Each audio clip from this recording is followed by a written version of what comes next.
Hello everyone.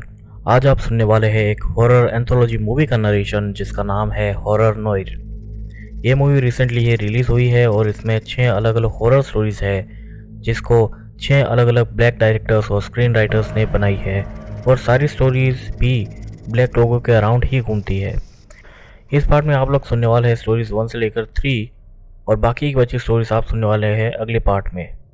अब बिना वक्त गवाए इंट्रो को रोल करते हैं और नरेशन को शुरू करते हैं।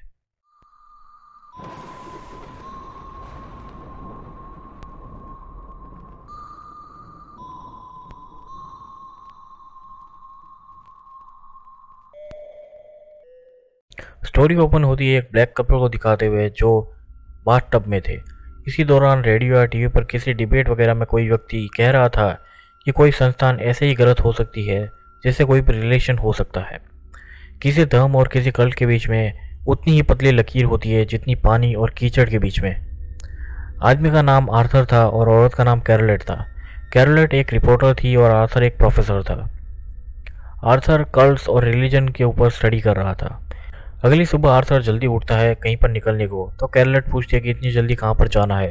तो आर्थर उसे एक पैम्पलेट दिखाता है जो किसी चर्च के फीस्ट का था।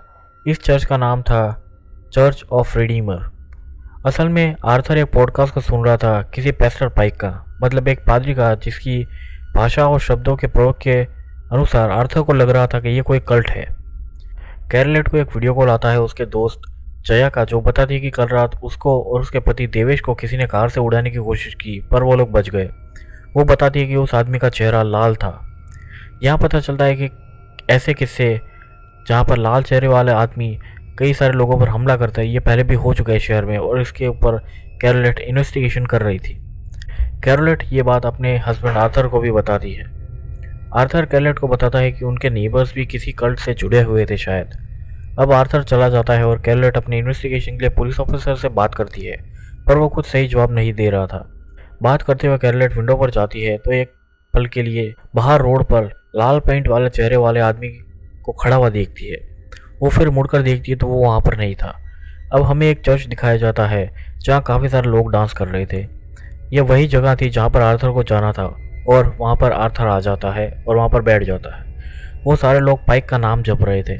थोड़ी देर में पाइप वहाँ पर आता है और आर्थर उसकी तरफ देखता है और उसकी आंखों पर तेज़ रोशनी पड़ती है। कैरोलेट घर में काम कर रही थी तो उसे बाहर कुछ टकराने की आवाज़ आती है। वो बाहर जाकर देखती है तो आर्थर ने अपनी कार कचरों के डिब्बों में ठोक दी थी। आर्थर अजीब बिहेव कर रहा था। वो कुछ दवाइयाँ लेता है और फिर पॉडकास्ट सुनना शुरू कर देता है। इस किस्से के 4 हफ्ते बाद एक रात कैरोलेट अचानक उठती है और देखती है कि आर्थर वहाँ पर बेड पर नहीं था। वो नीचे बेसबॉल क्लब लेकर जाती है तो दरवाजे को कोई खोलने की कोशिश कर रहा था। एकदम से दरवाज़ा खुलता है और वहाँ पर आर्थर था जो कहता है कि चाबी फंस गई थी दरवाजे में। कैरोलेट कमरे में जाती है तो डस्टबिन में देखती है कि उसमें कुछ टिश्यूज़ पड़े थे और कपड़ा था जिन पर शायद खून लगा हुआ था।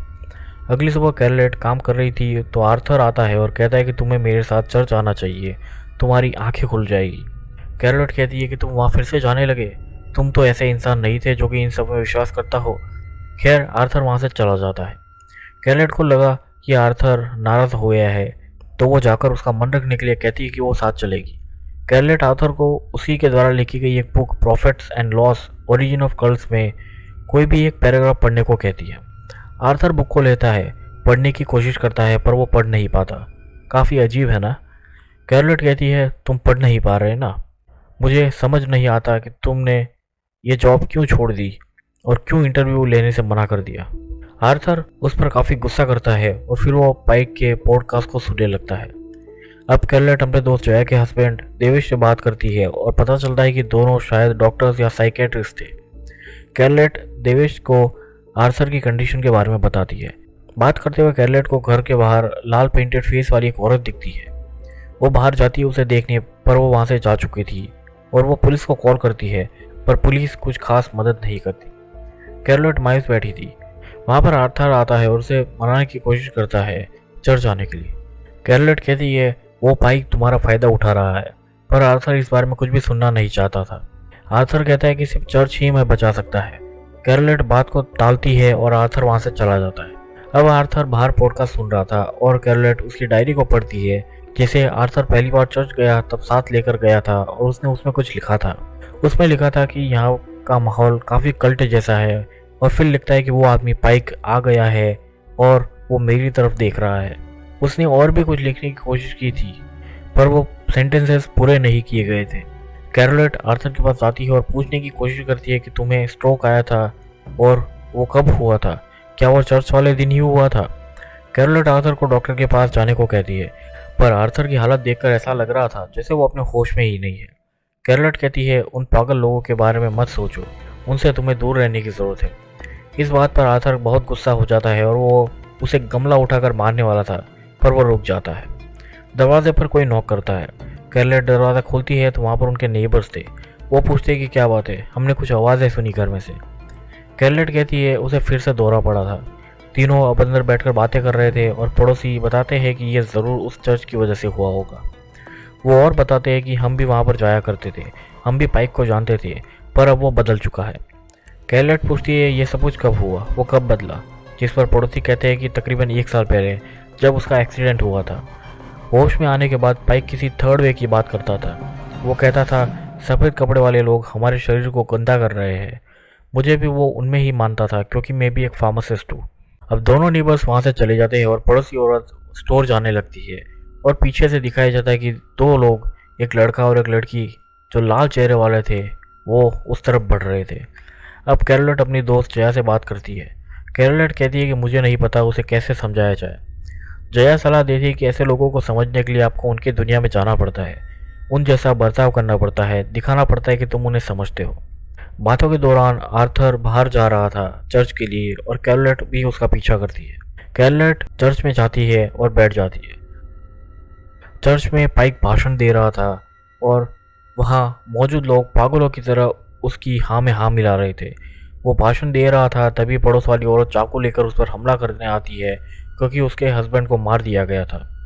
हमें जो लड़का लड़की दिखाए गए थे उन्होंने ही उसे मारा था पाइक के कहने पे। ये औरत पाइक को मारे उससे पहले उसके फॉलोअर्स उसे मार देते हैं और उसे नोच खाते हैं। पाइक अब कैरोलेट की तरफ देखता है। कैरोलेट आई तब से उसने चश्मे पहन रखे थे, पर इस हादसे को देख वो चश्मे उतारती है तो पाइक उसकी आंखों में देख उसे आर्थर की तरह अपने वश में कर लेता है। कैरोलेट खून पीती है और अगले सीन में दिखाया जाता है कि आर्थर और कैरोलेट अपने हाथों में चाकू लेकर जया और देवेश की तरफ बढ़ रहे थे और स्टोरी यहीं पर ख़त्म हो जाती है। स्टोरी के ओपन होने पर हमें एक आदमी जिसका नाम एंड्रू है और उसका बेटा दिखाया जाता है जिसका नाम जेम्स है। दोनों बाहर जाने के लिए लिफ्ट में जाते हैं। लिफ्ट में एक बूढ़ा लंगड़ा आदमी आता है। जेम्स अपने पिता एंड्रू से कहता है कि इस आदमी के पैरों में क्या तकलीफ़ है, वो ऐसे क्यों चल रहा है। एंड्रू उस बूढ़े आदमी से माफ़ी मांगता है अपने बच्चे की तरफ से। बूढ़ा आदमी कहता है कोई बात नहीं, मुझे अपनी बेटी याद आ गई जब वो इतनी छोटी थी। बूढ़ा आदमी कहता है हम दोनों आग के पास बैठे थे, जिस पर एंड्रू पूछता है कौन सी आग। तो बूढ़ा आदमी कहता है कि केव में इनके समय की, मतलब जब इंसान ने पहली बार आग की खोज की थी। इस बात पर एंड्रू सरप्राइज था और विश्वास नहीं करता।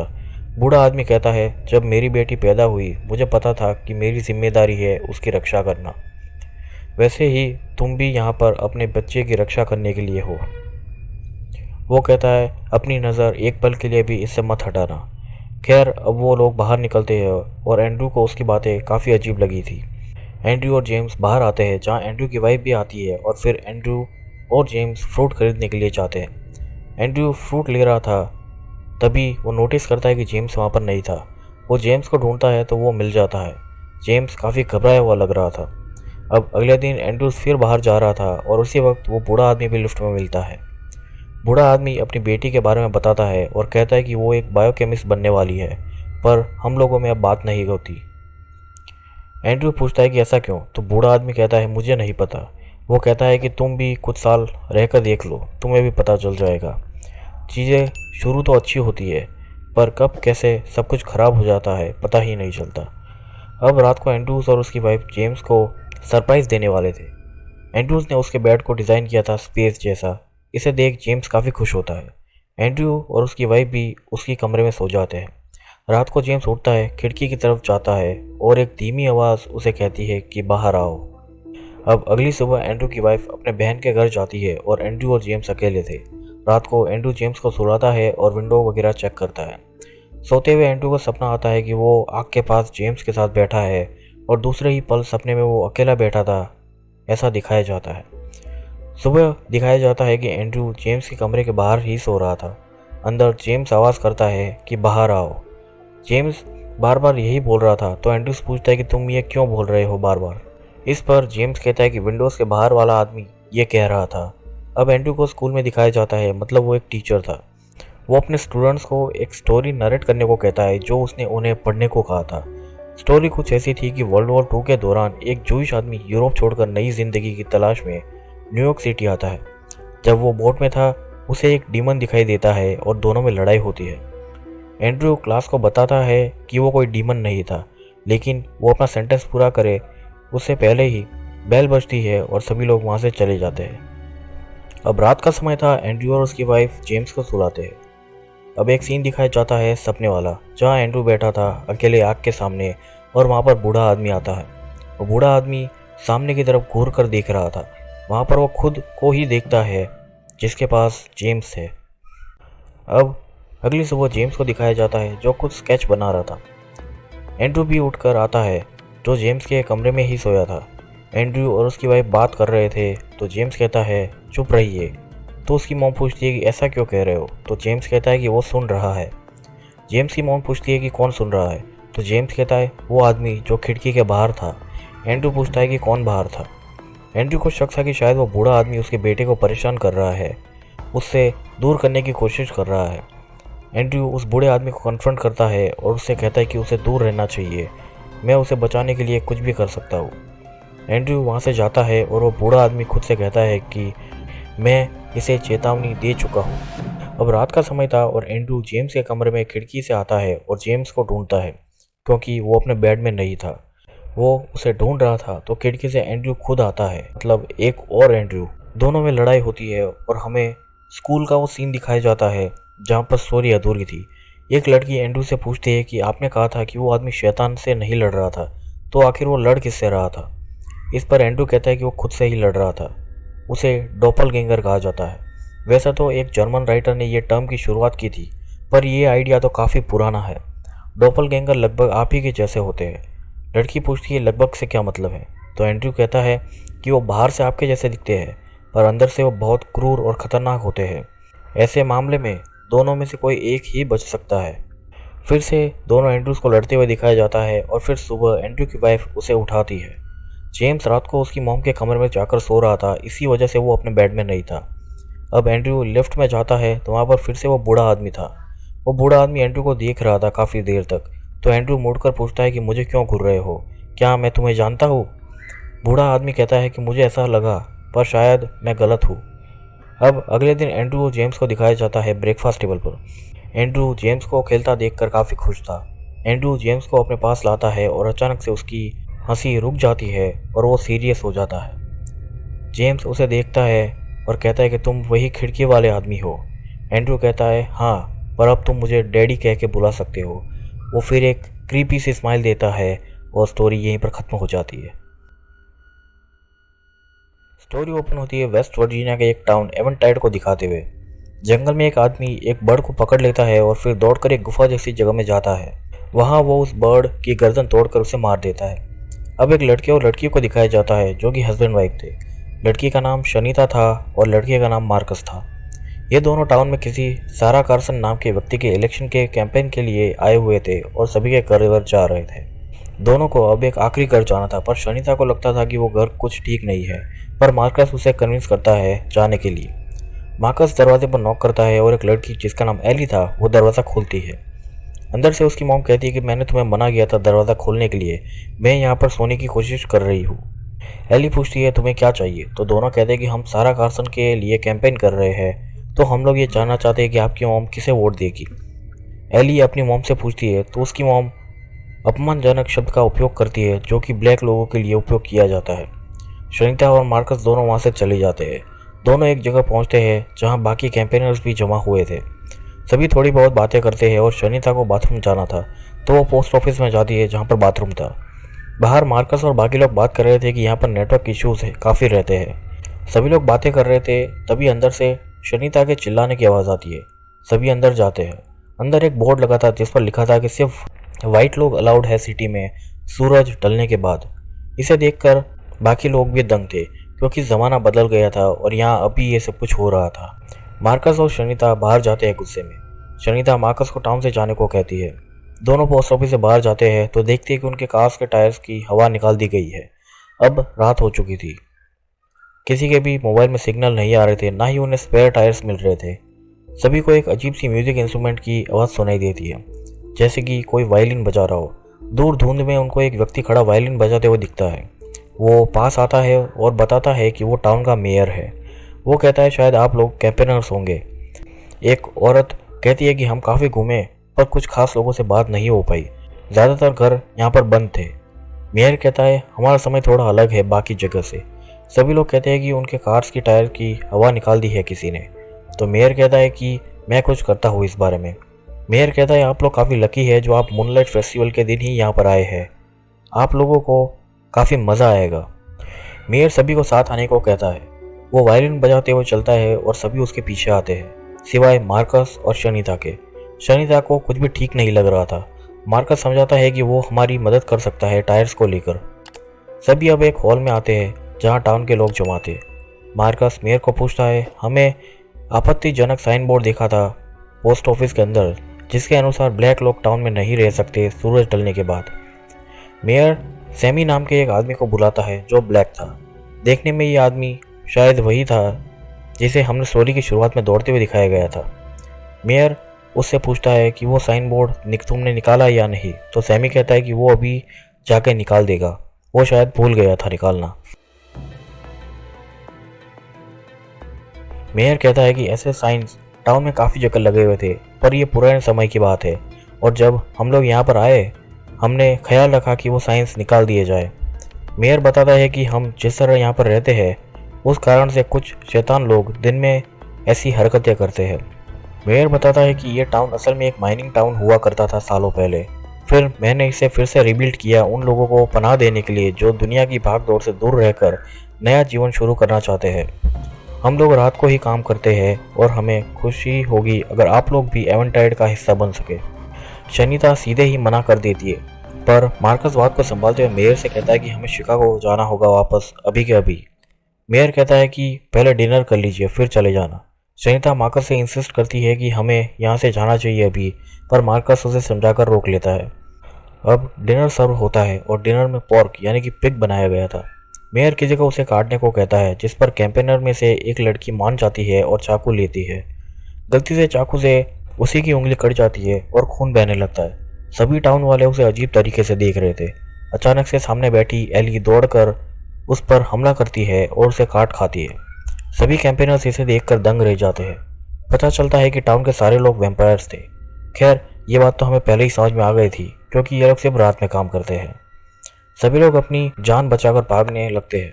मेयर वैम्पायर्स को इंस्ट्रक्ट करता है कि डार्क मीट को बचाकर रखना बाद के लिए, मतलब वो मार्कस और शनिता की बात कर रहे थे। मार्कस और शनिता भाग रहे थे तो उनके सामने एक वैम्पायर आ जाती है और वो मार्कस पर हमला कर उसे फेंक देती है। वो शनिता पर हमला कर उससे पहले वो एक लकड़ी का प्लैंक लेकर उसके सीने में मारता है और वो मर जाती है। उसी दौरान वहाँ पर दूसरा वैम्पायर आता है और मार्कस शनिता को भागने को कहता है। शनिता जंगल में भाग रही थी और कुछ देर बाद वो मार्कस को पुकारती है।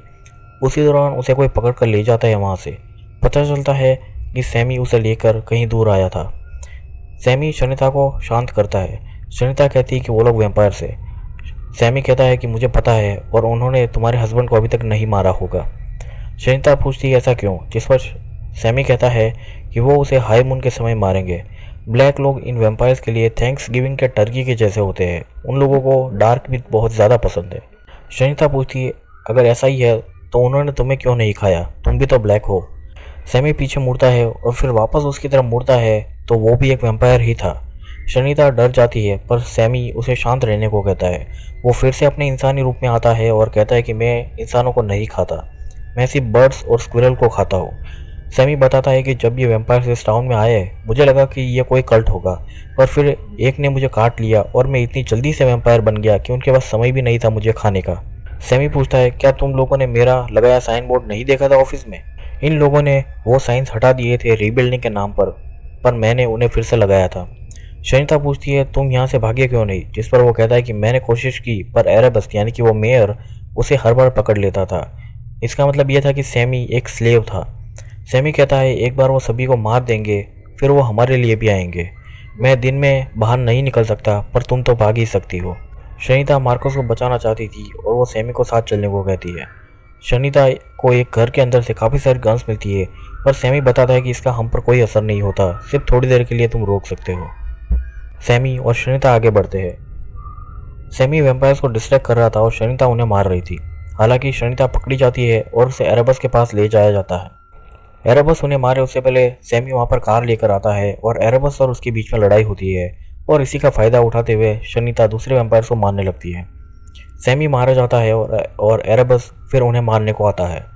शनिता ने मार्कस को छुड़ा लिया था और वो एरेबस को गन से मारती है। फिर वो लकड़ी लेकर उसको मारने जाती है तो एरेबस उसे पकड़ लेता है। मार्कस एरेबस को शॉटगन से मारता है जिससे वो थोड़ा कमज़ोर होता है और उसी दौरान शनिता उसके वायलेंस स्टिक से उसी पर हमला कर एरेबस को मार देती है। अब एली वहां पर आती है और वो एरेबस के शरीर से उसकी वायलिन स्टिक निकालती है और वायलिन बजाना शुरू करती है। कैंपेनर्स में से जो 2-3 लोग बचे थे जो वैम्पायर नहीं बने थे उन्हें लेकर एली वहां से चली जाती है। मार्कस और शनिता सैमी की बॉडी को ट्रक में डालकर ले जाते हैं और सुबह हो चुकी थी और ट्रक में पीछे पड़ी सैमी की लाश राख बन जाती है सूरज की रोशनी में। मार्कस और शनिता उस टाउन से बचकर निकल जाते हैं और स्टोरी यहीं पर ख़त्म होती है। ये थी बाकी की 3 स्टोरीज़ इस हॉरर एंथोलॉजी की।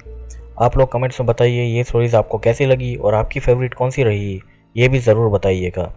अगर कुछ समझ नहीं आया या कोई क्वेश्चन है स्टोरी से रिलेटेड तो वो भी आप कमेंट में बता सकते हैं, मैं उसका ज़रूर से आंसर दे दूंगा। आशा करता हूँ ये नरेशन आपको पसंद आया होगा और चाहूँगा कि आप इस वीडियो को लाइक करें, साथ ही चैनल को सब्सक्राइब करें और बेल आइकन को दबाएं नए आने वाले वीडियोस की नोटिफिकेशन पाने के लिए। आप लोगों से फिर से एक बार मुलाकात होगी अगले वीडियो में और तब तक के लिए गुड बाय।